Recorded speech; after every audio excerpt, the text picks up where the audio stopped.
What's up, y'all? She from Legacy Hustle here. I have a little request of you. If you truly appreciate what we're trying to do here and you enjoy the show, the sharing, the transparency, and the insights, as well as the inspiration we bring you with each and every episode, I need you to help us out as well by supporting. Go ahead and subscribe, like, comment, follow, and review as we work to get the word out to more people about the show. Also, please consider sharing the show with your entire network. Thank you. Enjoy the show.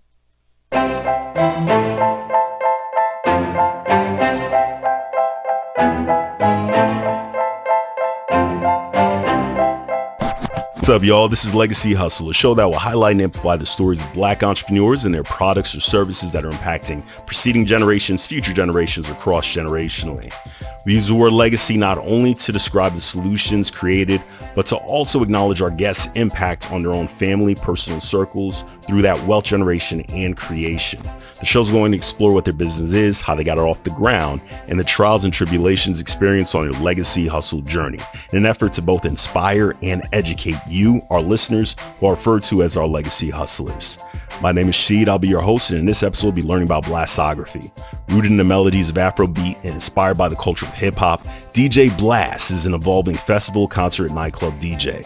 Diversifying his talent by working with fellow Nigerian artists such as Burna Boy and WizKid to curating crowds for the likes of Nas, Trey Songz, LMI, and Pitbull. Blast can do it all. He graduated from Texas Tech University in 2015, moved across the country to Seattle to both start working at Microsoft and taking on this challenge of shifting culture so that everyone could experience music beyond what local radio stations could provide. This Lagos native has entertained thousands in all capacities from the center of the stage. Ranging from Afrobeat concerts to hip-hop festivals, Blast has the ability to show both his deep African roots as well as that Southern upbringing. Without further ado, let's get into this episode where DJ Blast drops all sort of wisdom, talks transparently about how he's been able to accomplish what he's been able to accomplish. So let's listen to it and get it going.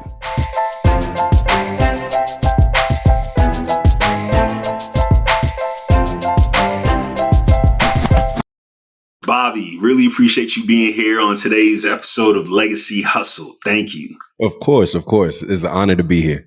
Yes, sir. All right. So can you please begin off by telling us about BLASTography and how you came up with the concept and what it's all about for the audience who aren't familiar with your greatness? It's actually a really interesting story. Whenever I first was getting ready to work, I was like 14, 15.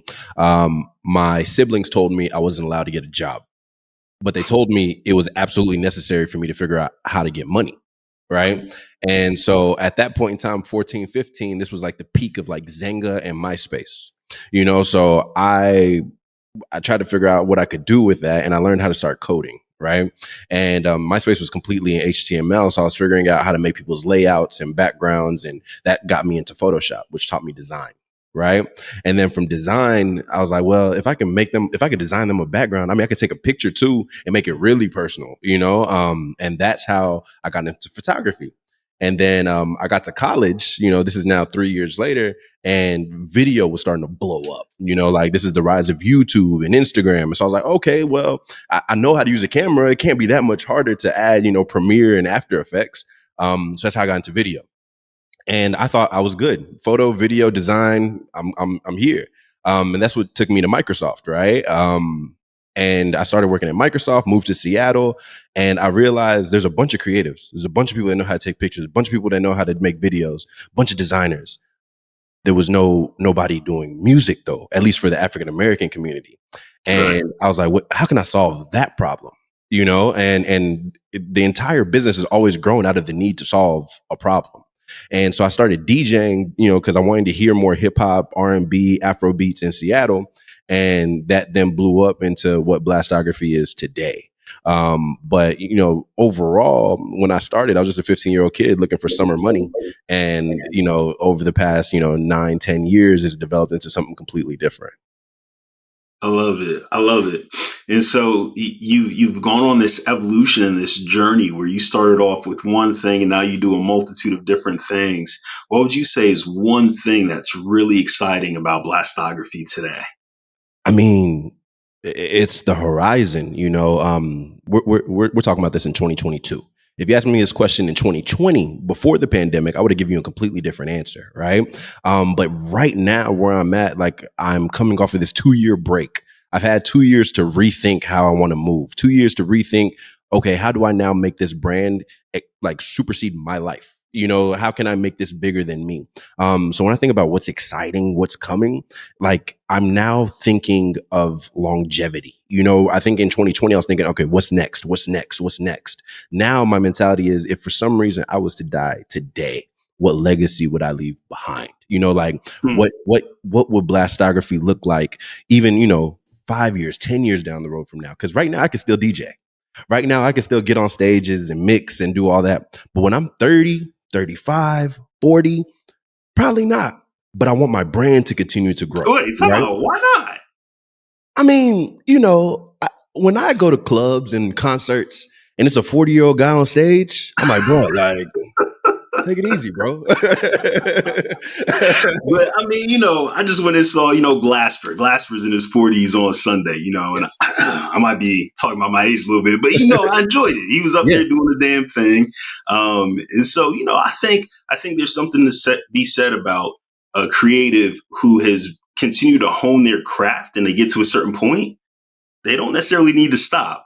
But yes, please continue. Share your perspective. Rebrand, right? Like the way Maxwell was performing, why am I forgetting the name of this song?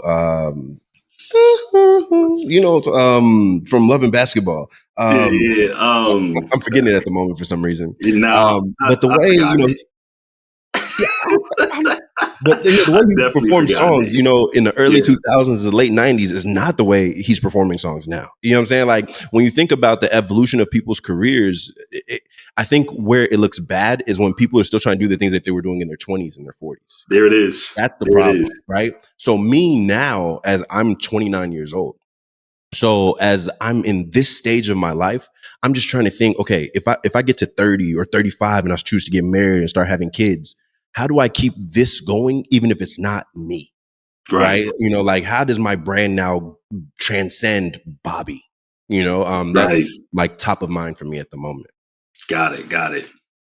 And so again, you've gone through this evolution transformation as time has flowed on.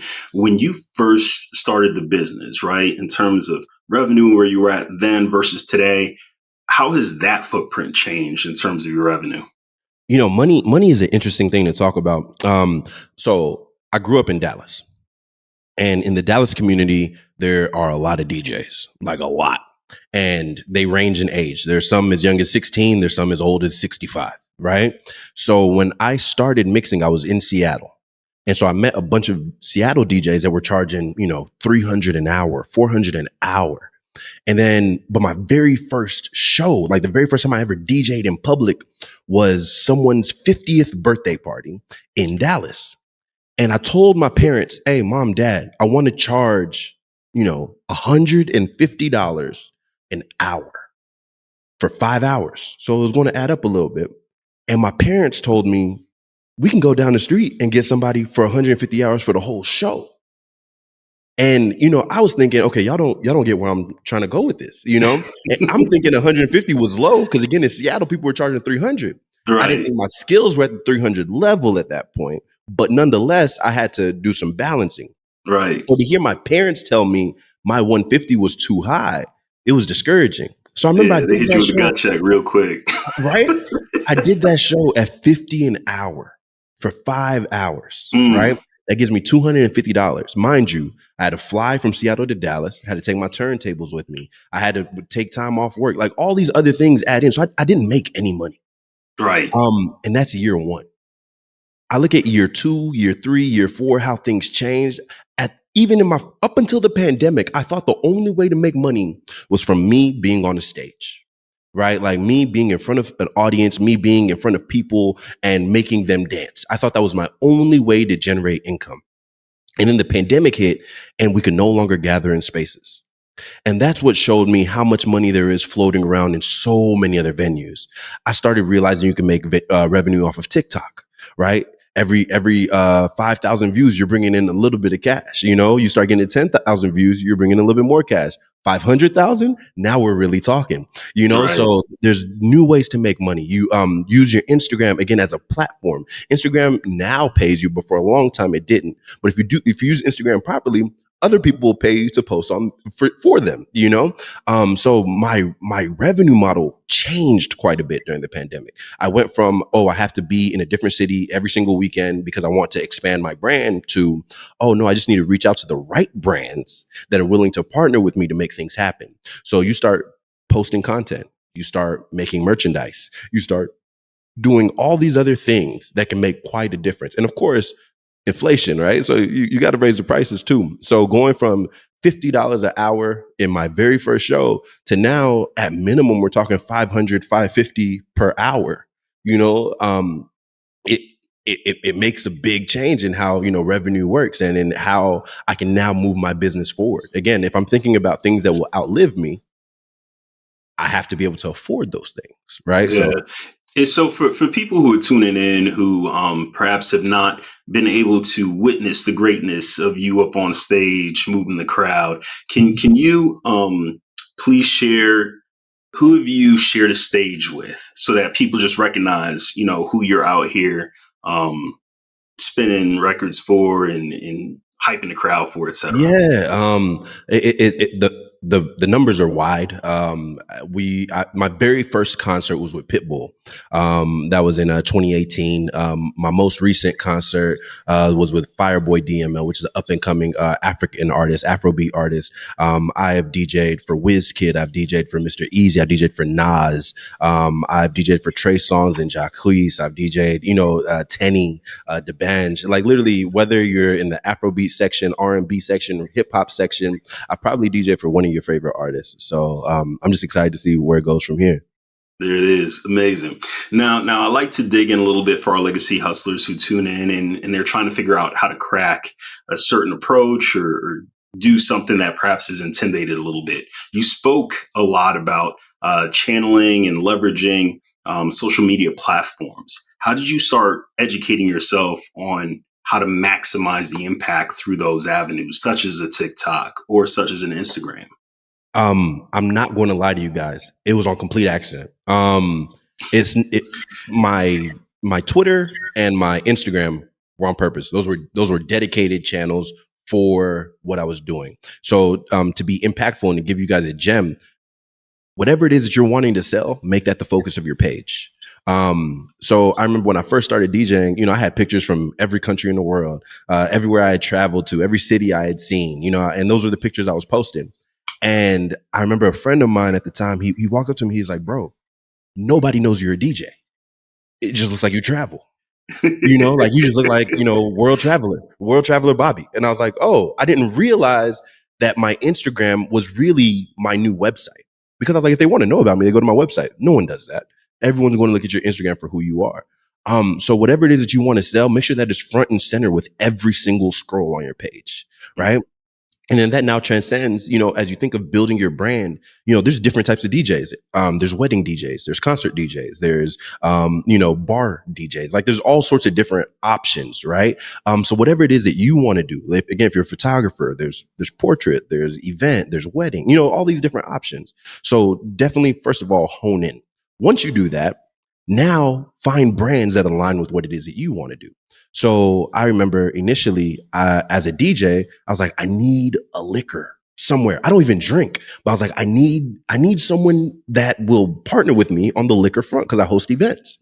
And I remember I reached out to Hennessy and Remy and Crown, and I was reaching out to all these different brands. They'll give me one or two events. And then I linked up with Bel Air. And Bel Air, again, in the hip hop community, was this huge champagne brand that was doing a lot of different things. I was like, all right, well, let's try. I sent them a message on LinkedIn. And now 3 years later, through LinkedIn. Okay. As a Microsoft employee, I sent this message. And, 3 years later, I've been a Bel Air brand ambassador, and it's an ongoing partnership, so using social media for the benefit of your business is something that you should be doing. And then with TikTok, again, during the pandemic, I was like, let me just try something. Let me see how it's going. And I just started posting videos every day, and they just gained traction. And I did that for a solid 4 months or so. And now the algorithms have changed again. So there's some days, I can get 3,000 views on my story, and other days I get 100. So don't get used to one thing. Understand that you're consistently going to have to change, or hire someone that knows how to run social media and deal with all the algorithms for you. That's my advice. Oh man, love it. So Legacy Hustlers, what you've just heard from Bobby is effectively hone in on what it is that you want in terms of your brand and presence, so that anytime a person tunes in to your platform, no matter what it is that you're on, they're seeing that brand show up. That's what you want at the forefront. And then just be consistent. Like he said, there's going to be days where it's going to go through the roof because it catches fire. And then there's other days where perhaps it won't be as popular, and that's okay. Just continue to be consistent. And then the other thing you heard from his story around becoming a brand ambassador for Bel Air is just shoot your shot. If there's a certain relationship you want to establish, if there's someone that you've been wanting to reach out to and nervous about how, just reach out, right? And like he shared, before he got to Bel Air, there were a lot of other things that manifested, some did not, right? And one show or two shows finally hit Bel Air, and they were able to create this relationship with him that had longevity. There's going to be times where a door closes in your face. Don't let that be the only door you knock on. Keep on going. Bobby, appreciate those words, really and truly. When you think about where you've come during this time, you started, you're here today. What would you say was the biggest challenge you've had to overcome? Man, people shut doors in your face really quickly. There are a lot of people that aren't interested in anything you have to say, especially when you're trying to get into, B-list celebrities, A-list celebrities. They're already doing what they want to do. So why should they listen to this random guy? And again, that's a metaphor for probably every single business owner trying to get into a door that they're not currently in, And I think my biggest takeaway ever in life, don't tell yourself no. It's so many times that like even the manager of the artist will be like, hey, bro, no, we're not interested, or just not respond to me. And then I'll find where the event's going to be. I'll go to the venue owner and be like, hey, this is what I want to do. How can I make that happen? Or I'll look on Instagram, see who me and the manager are cool with. Who are we both mutually following? I'll reach out to that person, be like, hey, I think this is your homie. Can you introduce me to them? Don't be the one to tell yourself no. And I will go as high as Beyonce came to Seattle. I was like, who do I know that knows Beyonce?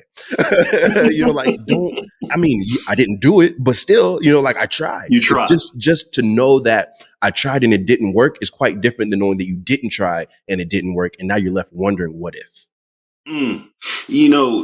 What you're saying is really resonating with me. It's a big part of why I started the entire Legacy Hustle movement, right? I want people to ensure, Legacy Hustlers, I'm talking to you right now as well. You don't stand in the way of your dreams, right? There's enough blockades and things out there that'll get in the way, but don't shut yourself down from at least trying. And that is what you're hearing so emphatically from Bobby. And I'm so appreciative of the fact that he's beating that drum right now. Bobby, can you talk about some sacrifices you've had to make for your business? Yeah. I'll give y'all an example. Whenever I DJ'd for Trey Songz, that's the second largest show I've ever done in my life. There were about 11 or 12,000 people in the building. And I was excited.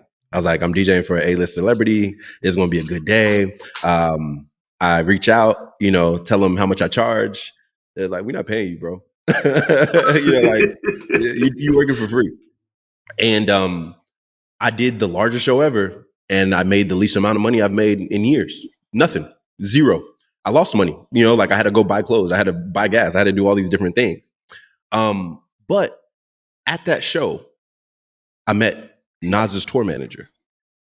And so because I was willing to take the quote unquote L of financially, I was able to sacrifice one thing that propelled me.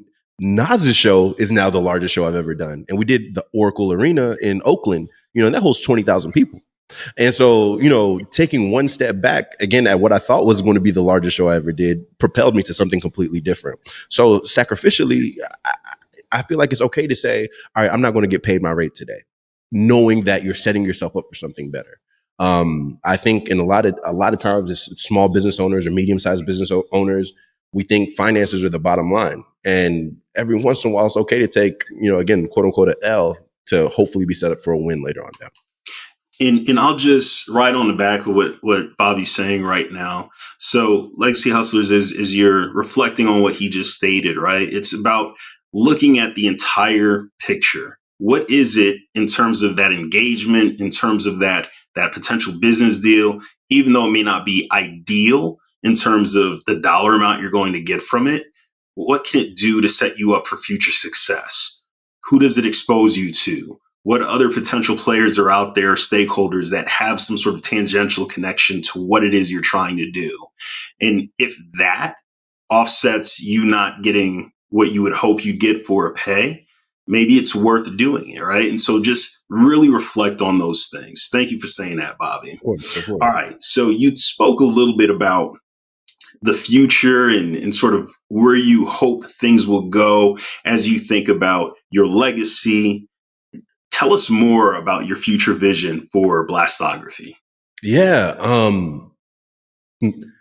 I want to turn it into a festival. So the tagline of BLASTography is the Blast experience, right? And with everything that I do, again, currently I feel like it's embodied within me. And my hope is even when I'm no longer DJing, it can continue to live on. And I feel like the best way to do that is through live events, festivals, concerts, things of that nature. Obviously, there were some issues. There was the Astroworld situation. There's been other situations that have happened that are causing me to even think deeper about how to fully reimagine that experience, right? But if you do it right, if you do a festival right, especially in Seattle, Washington, where there isn't many people doing anything in the Afrobeat, hip hop, R&B space, you have the ability to really make a change. And I'm hoping that with the seeds that I'm sowing now at age 29, my kids will be reaping from when I'm 40, 50. I really do want to make an impact and a difference in the city to that measurement. And again, I'm not even from here. Coming from Dallas, Texas, there's festivals everywhere. But coming to Seattle, being exposed to the need and the want here, I feel like I was brought here for a reason, and I do want to make a change, while I'm here. Well, you already know how I feel about a lot of your work, man. Anything that I can do to help and support, you already know. Just give me a call.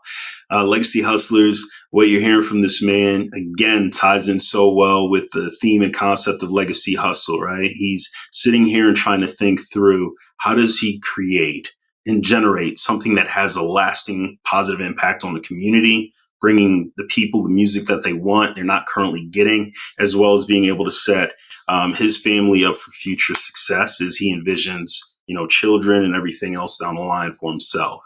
And the same can be said for whatever it is that you're trying to create and set up. What impact are you trying to have on the world around you and for those that you care for and your loved ones around you as well? So please, like we've been saying, don't get in the way of your own dreams and make it happen. Hey, Bobby, we do this thing called 5-Minute Hustle. It's effectively a call and response, gives you an opportunity to share some nuggets of wisdom and some tools and resources that you use. And we're about to go on that journey. Can you tell us what, if anything, initially held you back from becoming an entrepreneur? I think apprehension and fear. That was probably my biggest thing. How'd you get over it? I think the rubber just met the road eventually. I moved to Seattle in January of 2016. I started DJing in April of 2016. And I think after 3 months of sitting in Seattle rain, I was like, enough is enough. and I need to make this change. And that's, I think, again, sometimes it's just a matter of timing, right? Right. Because after I waited that 4 months, I DJ'd 2, maybe 3 events, 100 people, 200 people, small, but the right person showed up. And they were like, oh, well, Pitbull's coming to Seattle. We need a DJ. Do you mind coming?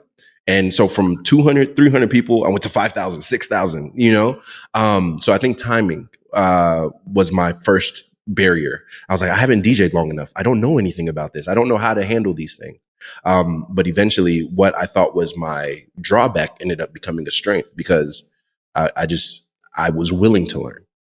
There it is. What's the best business advice you've ever received? Man, I said it already, but I'll reiterate it and then talk about it differently. Do not tell yourself no. I think half the ideas in this world struggle because we tell ourselves no. And that ties to a second thought that I have, which is fail fast. If you tell yourself no, that means mentally you'll just keep thinking and ruminating on things. And if you eventually try to do it a year later, 2 years later, and you still fail, now you've just wasted 2 years of your life. Right? So don't tell yourself no, attempt it again. And if you failed, at least you've only wasted a week, 2 weeks, right? Like now you can move on to the next thing and keep going. I think it's really important to at least try. And then once you try, if this was like tangible or not. And you've now wasted a lot less time. So that's what works for me. Facts. And legacy hustlers have heard me say this before, but this has been an idea in terms of the show itself that I've had for like over 5 years, and I just drag my feet on it, right? Yeah. So I'm glad that it's finally in motion. People get to hear you, brother. What business book, magazine, podcast, etc.? What sort of resources do you use to fill your cup and get you energized and focused on your business? I think there's a lot of things that I use. I read books of people that I hope to someday be like, right? The Jay Prince's autobiography is really interesting. And I read that book out of just sheer interest. Jay Prince, if you don't know who he is, he's arguably the person that found Drake and got Drake signed to Young Money. And his book is about nothing but art, power, and respect. And I think those three things kind of are important to me, just due to the fact that as an artist, I want my art to be respected. I feel like in a lot of ways, art can put you in powerful rooms to allow you to do plenty of other things. And then in terms of the word respect, you never want your brand to be faltered for something nonsensical, right? I want my brand to be almost held at even more respect than myself, so I really enjoyed his book. I read a lot of things on Business Insider, on Earn Your Leisure. I listen to those podcasts. And outside of that, really, I just talk with other business owners. I try my best to put myself in the midst of people that are doing better than I am. I've always been told, if you're broke, but you hang out with 7 millionaires, guarantee you become the 8th millionaire. Right. So I try my best to surround myself with people that are doing, if not better than I am, equally amazing things, so that I can learn from them, garner from them, and really feel enriched by their presence. Love it. Legacy Hustlers, you already know all of the different resources that he just touched on are going to be in the show notes. So feel free to flip to the show notes and you'll see all of the links there, going back to all the great things that he just shared. All right. And the last thing that I'll ask you, favorite online tool, application, or internet resource that you use for your business that you didn't know existed before you started, but now you cannot see yourself living without. Inly.io. Inly is a contracting, invoicing. You can send out proposals. It handles that entire end-to-end, situation of a client reaches out to you, and you need to get them back a contract. They can sign the contract in this app. They send back the contract. They send the deposit. They can tip you. They can do every single thing, end to end. And I didn't realize how important that was until I needed to start signing contracts. And then it's weird to send over a PDF. They have to print it, sign it, send it back, or they screenshot it, try it. And now it's weird because it's not a PDF anymore. All these different issues. Yeah. It really handles all of that for you.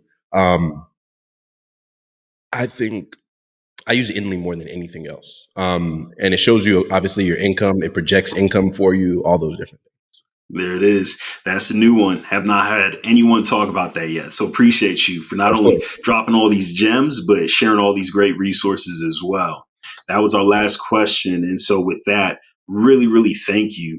You've come on the show and just blown it away in terms of being able to walk people through your business, BLASTography, how you were able to, over the past few years, build it, evolve as time, pandemic, et cetera, have come your way, and you've had to modify and pivot. You're still continuing to grow. So thank you for sharing that story. Is there anything else you want to leave our legacy hustlers with before you sign off? As a business owner, one thing that was taught to me really, really early on is like, if your presence doesn't make an impact, then your absence won't make a difference. Right. And at first, I don't know how much that resonated with me. Like, okay, my presence, impactful, cool. But if I'm not there, then so what? I just didn't get that gig. Right. But now there's something cool about people be like, oh man, there was this event and it would have been 10 times better if you had DJ'd. Right. And again, think about that for your business. Oh, there was this event. And if you were the photographer, I know the pictures would have come out 10 times. Or if you were the florist, or if you had made the shirts, or whatever it is that your business is. Imagine if people started coming up to you and saying, man, if you were the vendor that was there, it would have been 10 times better. But the only way to get to that point is by showing up consistently when you are invited to things. So if I could leave you one piece of advice, like, wear your brand on your shoulders. I only wear my merch now. I don't really wear too many other brands, because I want people to believe in the authenticity of what I'm promoting. And then in the hopes of, even when I'm not there, people are wishing that I was. I think, that's what really defines and separates brands. Bobby, appreciate that. Thank you so much. Legacy hustlers, until the next time, please don't stand in the way of your own dreams. All right? Signing out. What's up, Legacy hustlers? I hope your cup is overflowing with inspiration, motivation, and knowledge after listening to our guests today. And if it was, don't forget to subscribe, like, follow, comment, and share with your friends so we can continue to grow the base of listeners. Shout outs to Chris from Sideline Records for always producing an amazing episode. Jonathan Leonard, we see you. Thank you for the intro music. And to our listeners, until the next time we connect, please don't get in your own way in the pursuit of your dreams.